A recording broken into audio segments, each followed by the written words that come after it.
महाराष्ट्र में आज देवेंद्र फडणवीस सीएम पद की शपथ लेंगे। अजित पवार और एकनाथ शिंदे रविवार सीएम की शपथ लेंगे। 5:30 बजे से शपथ ग्रहण समारोह शुरू होगा। शपथ की तैयारियां पूरी।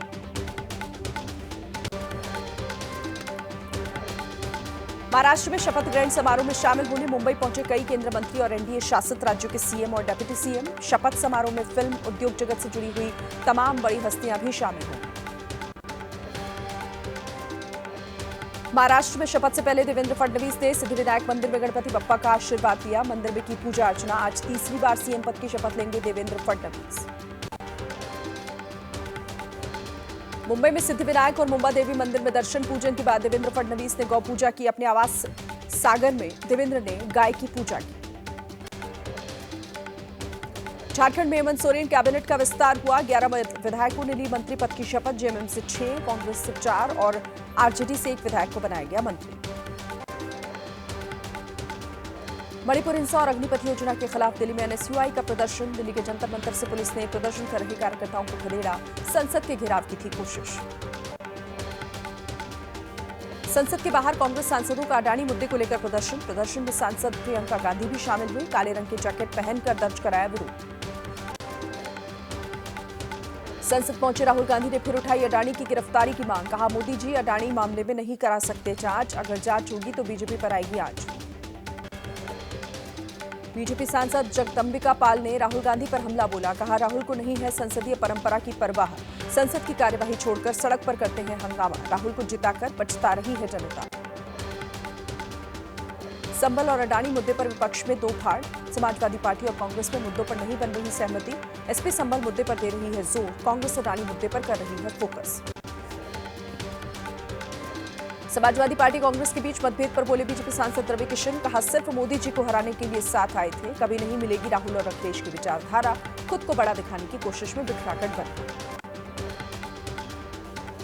मुद्दों पर विपक्ष में बंटवारे पर बोली एसपी सांसद डिंपल यादव। कहा, संभल मुद्दा समाजवादी पार्टी की पहली प्राथमिकता, लेकिन इंडिया गठबंधन में कोई मतभेद नहीं। बीजेपी के पूर्व विधायक जितेंद्र सिंह शंटी आम आदमी पार्टी में शामिल हुए। 2013 में शाहदरा से रह चुके हैं विधायक। कोरोना के वक्त जितेंद्र सिंह ने लावारिस लाशों के कराए थे अंतिम संस्कार। तभी से चर्चा में आए थे जितेंद्र सिंह शंटी। हैदराबाद में पुलिस इंस्पेक्टर के साथ बदसलूकी करने वाले बीआरएस के विधायक कौशिक रेड्डी को पुलिस ने हिरासत में लिया। पुलिस की गाड़ी के आगे अड़े विधायक समर्थक, जमकर हंगामा। असम में गौमांस पर बैन लगाने वाले फैसले का राज्यसभा सांसद दिनेश शर्मा ने स्वागत किया। कहा, असम सरकार का फैसला सराहनीय। सभी लोग करें फैसले का समर्थन। असम में गौमांस बैन पर कांग्रेस नेता प्रमोद तिवारी का बयान। कहा, भारत दुनिया में सबसे ज्यादा गौमांस निर्यात करने वाला देश। बीजेपी दोहरे चरित्र वाली पार्टी। सनातन बोर्ड के गठन की मांग को लेकर होने वाली धर्म संसद की तारीख बदली। प्रयागराज में अखिल भारतीय अखाड़ा परिषद अब 27 जनवरी को लगाएगा धर्म संसद। पहले 26 जनवरी को होनी थी धर्म संसद। गणतंत्र दिवस की वजह से बदली गई है ये तारीख। किसानों को कीटनाशक के प्रति जागरूक करने के लिए मसालों के बड़े ब्रांड एमडीएच ने शुरू किया मेरे गांव की मिट्टी कैंपेन। कार्यक्रम में केंद्रीय कृषि राज्य मंत्री भागीरथ चौधरी रहे मुख्य अतिथि। एमडीएच का ये कैंपेन 45 दिनों तक चलेगा। एमडीएच के किसानों से अपील, शुद्ध उगाएं, शुद्ध खाएं, चलो अपना कृषि धर्म निभाएं। मदरसा एक्ट 2004 में बदलाव कर सकती है योगी सरकार। कानून के दायरे से बाहर की जाएगी कामिल यानी पोस्ट ग्रेजुएट और फाजिल यानी ग्रेजुएट की डिग्री। नए संशोधन में सिर्फ 12वीं तक सीमित रहेगी पढ़ाई। प्रस्ताव किया जा रहा है तैयार।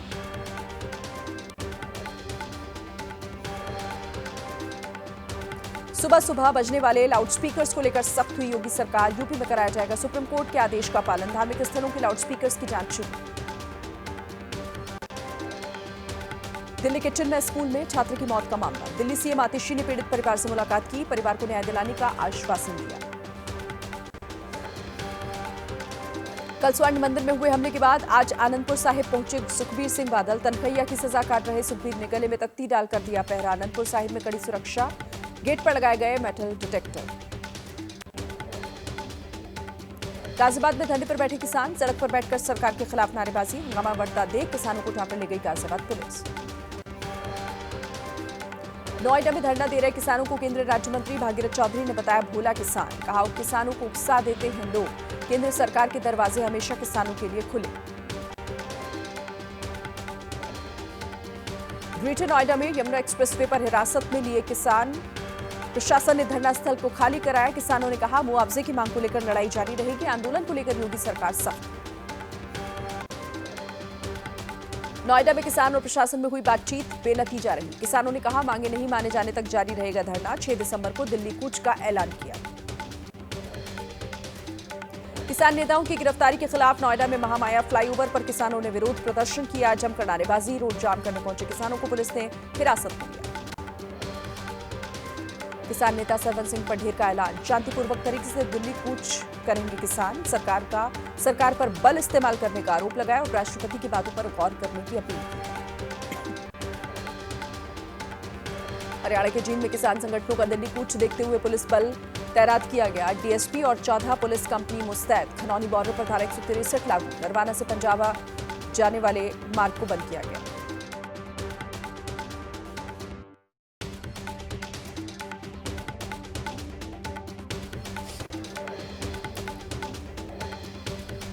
किसान आंदोलन को लेकर हरियाणा में भी अलर्ट। किसानों की दिल्ली कूच के ऐलान के बाद हरियाणा पुलिस ने शंभू बॉर्डर पर बढ़ाई सुरक्षा। अंबाला जिले में धारा 163 लागू।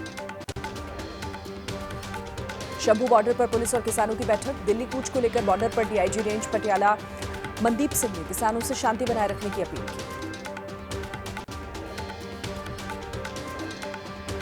पंजाब के मनसा में पुलिस ने किसानों पर लाठीचार्ज किया। गुजरात गैस पाइपलाइन को लेकर किसान विरोध कर रहे थे। पुलिस ने दौड़ा कर पीटा। सीसीटीवी में कैद हुई तस्वीरें। संभल में सर्च के दौरान पुलिस को फिर मिले कारतूस के खोखे। बरामद 12 mm के 4 खोखे में 2 पर अमेरिका की मुहर। शाही जामा मस्जिद से करीब 200 मीटर की दूरी पर मिले हैं ये खोखे। संभल हिंसा पर सीएम योगी का बड़ा बयान। कहा जो बाबर ने किया वही संभल और बांग्लादेश में हो रहा है।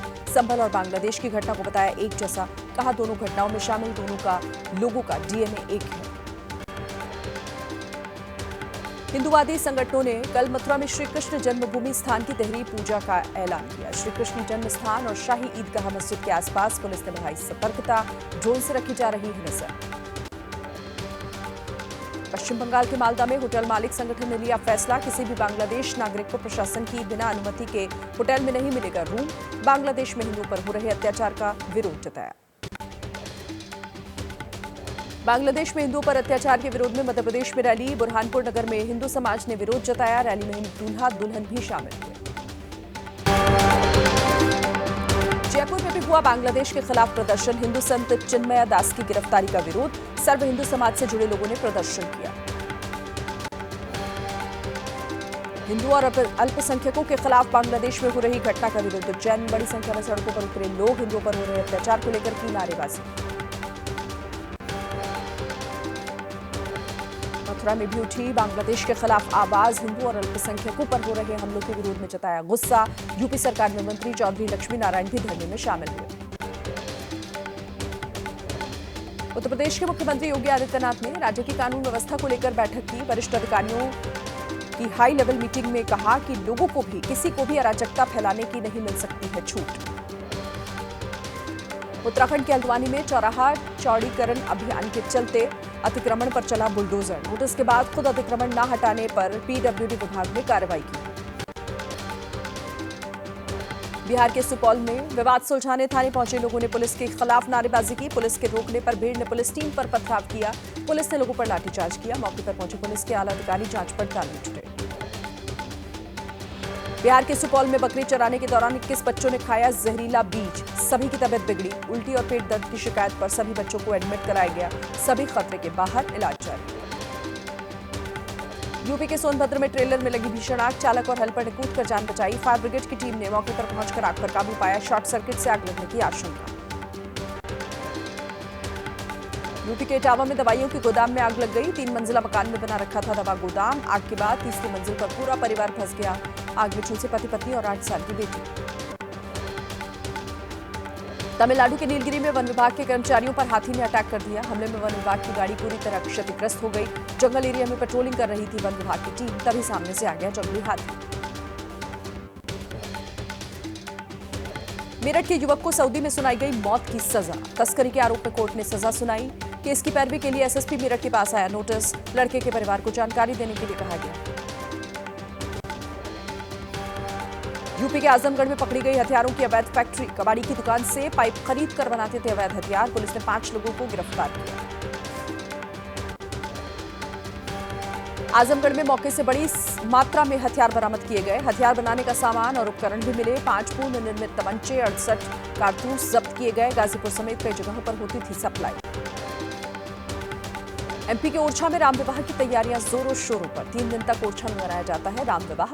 कल से शुरू होगा महोत्सव। ढोल नगाड़ों के साथ निकाली जाएगी राम बारात। पन्ना में 3 दिवसीय हीरा नीलामी शुरू। पहले दिन 1 करोड़ 18 लाख रुपए कीमत के करीब 29 हीरे बिके। नीलामी में गुजरात, राजस्थान, महाराष्ट्र, मध्य प्रदेश समेत कई राज्यों के व्यापारी पहुंचे। जम्मू कश्मीर के ऊंचाई वाले इलाकों में हो रही बर्फबारी से गिरा पारा। कश्मीर घाटी में चल रही शीतलहर। ठंड से बचने के लिए गर्म कपड़ों और अलाव का सहारा ले रहे हैं। उत्तरी अरब सागर में भारत पाकिस्तान ने पेश की मानवता की मिसाल। भारतीय तटरक्षक और पाकिस्तानी समुद्री सुरक्षा एजेंसी ने साझा ऑपरेशन में भारतीय जहाज एमएसवी के 12 चालक दल सदस्यों की बचाई जान। रूस के राष्ट्रपति व्लादिमीर पुतिन ने जमकर की पीएम मोदी की तारीफ। पुतिन ने भारत में निवेश को बताया लाभदायक। पीएम मोदी की इंडिया फर्स्ट और मेक इन इंडिया पॉलिसी को सराहा।